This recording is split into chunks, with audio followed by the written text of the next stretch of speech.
تو اس طرح سے یہ بات معلوم ہوئی کہ نفاق کس کو کہتے ہیں. نفاق کہتے ہیں ایک آدمی ظاہر میں مسلمان ہو لیکن باطن میں کافر ہو. لیکن نفاق کی دو قسمیں، جیسے کفر اور شرک کی بھی دو قسمیں ہیں. شرک کی دو قسمیں ہیں، ایک شرک اکبر ہے اور دوسرا شرک اصغر ہے. ریاکاری کیا ہے؟ شرک اصغر ہے. کیا آدمی ریاکاری کی نماز پڑھے تو اسلام سے نکل جاتا؟ کوئی دکھاوے کے لیے سخاوت کر رہا ہے، دکھاوے کے لیے حج کر رہا ہے، کیا اسلام کے باہر ہو جاتا ہے؟ نہیں، وہ گناہ ہے، اسلام سے باہر نہیں ہوتا ہے. اسی طرح سے کفریہ چیزیں ہیں. کچھ چیزیں ایسی ہیں جو اعتقادی ہیں یا عملی ہونے کے باوجود بھی اسلام سے خارج کرنے والی ہیں، اور کچھ چیزیں ایسی ہیں جو کفر تو ہیں لیکن اسلام سے خارج نہیں کرتی ہیں. جیسے حدیث میں آیا ہے کہ میری امت میں دو چیزیں ہیں جو کفر کی ہیں. ایک چیز کیا ہے؟ الطعن فی الانساب، نسب میں طعن کرنا ہے. تو ایسے نسب کا ہے، گھٹیا خاندان کا ہے، میں اعلیٰ خاندان کا ہوں، تو شیخ ہے، میں سید ہوں. بہت سارے لوگ یہ کرتے ہیں، آج بھی ان کا مشغلہ ہوتا ہے. کوئی آدمی نسب پہ فخر کرنے سے جنتی بنتا ہے؟ نسب پہ فخر کرنے سے آدمی اعلیٰ نہیں بنتا. حدیث میں کیا ہے؟ من بطأ به عمله لم يسرع به نسبه. جس کو اس کا عمل پیچھے کر دے اس کو اس کا نسب آگے نہیں لے جا سکتا ہے. بہت بڑے خاندان کا ہے، تیرے کام اچھے ہیں کیا؟ کام اچھے ہیں تو پھر وہ اعلیٰ ہے. نام اچھا ہے تو کچھ کام کا نہیں ہے، نام سے کچھ ہوتا ہے نہیں ہے. کوئی آدمی اپنا نام محمد رکھ لے اور خوش ہو، نام سے کیا ہوتا ہے؟ میرا نام نبی کا نام ہے. تیرا کام کا نبی کا ہے، تیرا خالی نام نبی کا ہے. اور جنت میں نام نہیں دیکھنے والے، کیا دیکھنے والے ہیں؟ کام. تو ایک آدمی کو چاہیے کہ وہ عمل صحیح کرے. تو الطعن فی الانساب، نسب میں طعن کرنا. اور والنیاحہ، نیاحہ کس کو کہتے ہیں؟ کسی کے مرنے کے بعد اس پر رونا دھونا. کیسے؟ بول بول کے، جس کو ہم ماتم کہتے ہیں، جس میں آنسو کم ہوتے ہیں اور الفاظ زیادہ ہوتے ہیں. بہت سارے رونے والوں کا کیا ہوتا ہے؟ وہ آنکھ سے رونے کے بجائے منہ سے روتے ہیں. آنکھ سے آنسو نکلنے کی بجائے زبان سے. کبھی کبھی شعر بھی بولتے ہیں. عجیب لوگ ہیں، غم میں اتنا کیسا دماغ چل رہا ہے اس کا، ماتم کر رہے اور شعر شاعری بھی چل رہی ہے. یہ سب اللہ تعالیٰ حفاظت فرمائے، یہ بہت بری بات ہے. تو مرنے والے پر ماتم نہیں کرنا چاہیے. حدیث میں کیا آیا ہے کہ یہ دونوں چیزیں کیا ہیں؟ کفر ہیں. لیکن کیا کوئی عورت ماتم کرے تو اسلام سے باہر ہو جاتی ہے؟ نہیں، یہ کفر ہے لیکن عملی کفر ہے، اعتقادی نہیں ہے اور اسلام سے باہر کرنے والا نہیں ہے. تو اسی طرح سے شرک، کفر اور نفاق تینوں کا معاملہ ہوتا ہے. نفاق بھی عملی ہوتا ہے، نفاق اعتقادی بھی ہوتا ہے. اعتقادی نفاق کون سا؟ جو اللہ کے نبی صلی اللہ علیہ وسلم کے زمانے میں جو لوگ ہوا کرتے تھے کہ کہتے تھے ہم ایمان لائے، لیکن پھر جب گھر پہ ادھر ادھر اپنی مجلسوں میں جاتے مذاق اڑاتے ہیں، ہم تو مذاق کر رہے ہیں، ہم ایمان نہیں لائے، ہم نہیں مانتے نبی. بولنا پڑتا ہے بھائی، اتنی بھیڑ ہے، اتنے لوگوں کے بیچ میں ہے تو بتانا پڑتا ہے ہم بھی مانتے ہیں. دل میں نہیں ہے، مسلمان نہیں ہے، اندر ایمان نہیں ہے. اسی لیے اللہ تعالیٰ نے کہا کہ ان کے لیے دردناک عذاب ہے ان کے جھوٹ کی وجہ سے. تو ایک تو وہ اعتقادی نفاق ہے، لیکن عملی نفاق بھی ہوتا ہے. وہ کیسا؟ بظاہر آدمی دیندار ہو لیکن اندر سے دیندار نہیں ہو. لوگوں کے سامنے اعمال کرتا ہے لیکن اکیلے میں موقع ملے تو نہیں کرتا. بہت ساری چیزیں ہیں، لوگوں کے سامنے ایک دم نیک ہے لیکن جب اکیلے میں ہوگا تو اس کی زندگی میں گناہ ہیں. جیسے بہت سارے لوگ باہر بہت تہذیب یافتہ بات کرتے ہیں، مہذب، آئیے جائیے فرمائیے، اور گھر پہ جائیں گے تو گالی گلوچ کرنے لگ جاتے ہیں. کیا ہے یہ؟ باہر کرے گا نہیں، گھر پہ کرے گا یس. کیوں؟ باہر پبلک دیکھ رہی ہے، گھر پہ پبلک نہیں دیکھ رہی ہے. رب کون ہے؟ کس کے لیے عمل کر رہا ہے؟ اللہ کے لیے. کہاں ہے؟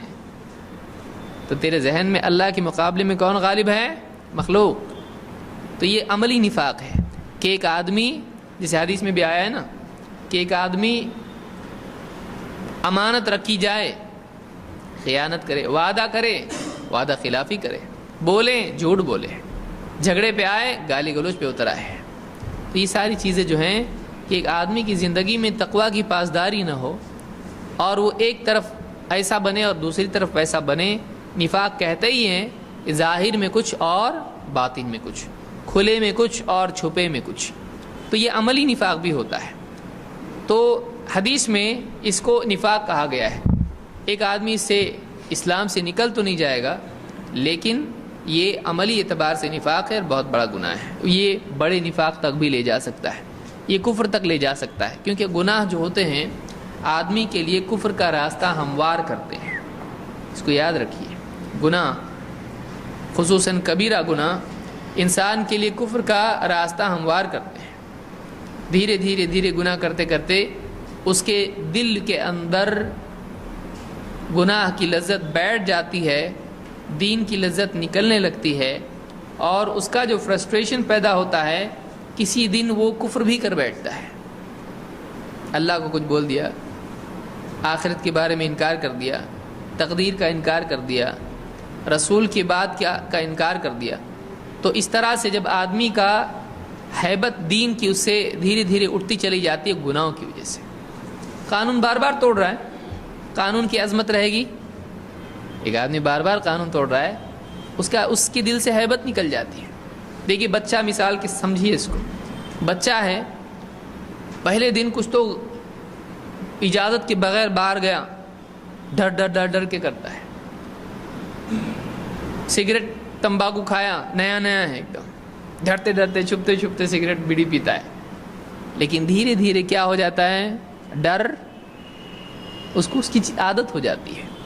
تو ابتدائی مرحلے میں گناہ ڈر کے ساتھ ہوتا ہے، لیکن دھیرے دھیرے گناہ کی سنگینی ختم ہو جاتی ہے۔ چوری کرنے والا پہلی مرتبہ چوری کرتا ہے، ڈرتا ہے پکڑا جاؤں گا، یہ ہوں گا، تو عادت ہو جاتی ہے، اس کے بعد اس کو کوئی ڈر محسوس نہیں ہوتا، پولیس کا بھی ڈر محسوس نہیں ہوتا اس کو، وہ اتنا پرو ہو جاتا ہے۔ تو ایک آدمی ابتدائی مرحلے میں گناہ کی سنگینی اس کے ذہن میں ہوتی ہے، گناہ کی تکرار گناہ کی سنگینی کو ختم کر دیتی ہے۔ گناہ کا ریپیٹیشن گناہ کا سیریسنس ختم کر دیتا ہے۔ پھر آدمی گناہ کرتا رہتا ہے، اس کو سمجھ میں نہیں آتا، کچھ ایسا خاص نہیں لگتا میں کوئی غلط کام کر رہا ہوں، اور پھر اگر کوئی منع کرنے والا اس کو منع کرتا ہے، مت کر، غلط ہے، میں کروں گا، یہ کیا ہے؟ یہ کفر ہے۔ بھائی اللہ نے منع کیا ہے، اس سے میں کروں گا، منع تو منع، میں تو کروں گا، میں نہیں چھوڑوں گا اس کو۔ تو اللہ کے حکم کے مقابلے میں آدمی کا کہنا ہے حرام ہے، غلط ہے، سب ٹھیک ہے، لیکن میں کروں گا، میں نہیں مانتا اس کو۔ اب کیا ہوا ہے؟ پہلے کیا تھا؟ گناہگار، اب کیا ہو گیا؟ کافر۔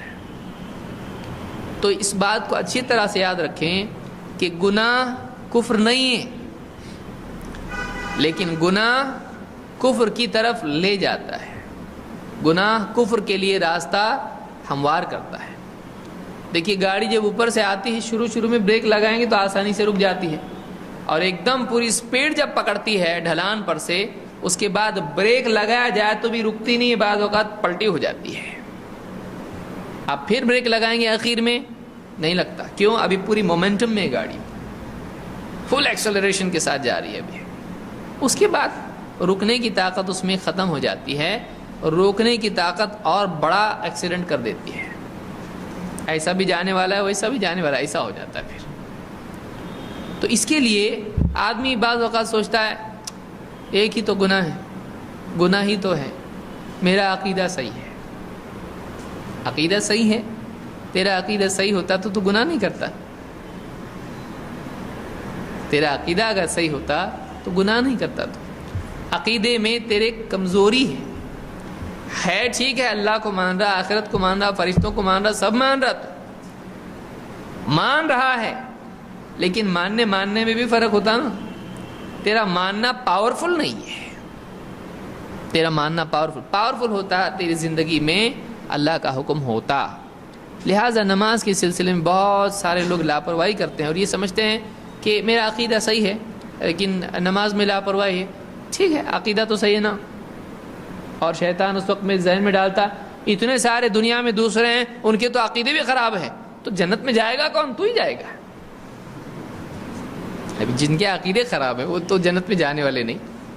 اب جنت میں کوئی تو جانا تو پڑے گا نا، ورنہ خالی رہ جائے گی بیچاری، جنت میں جانا پڑے گا نا آپ کو۔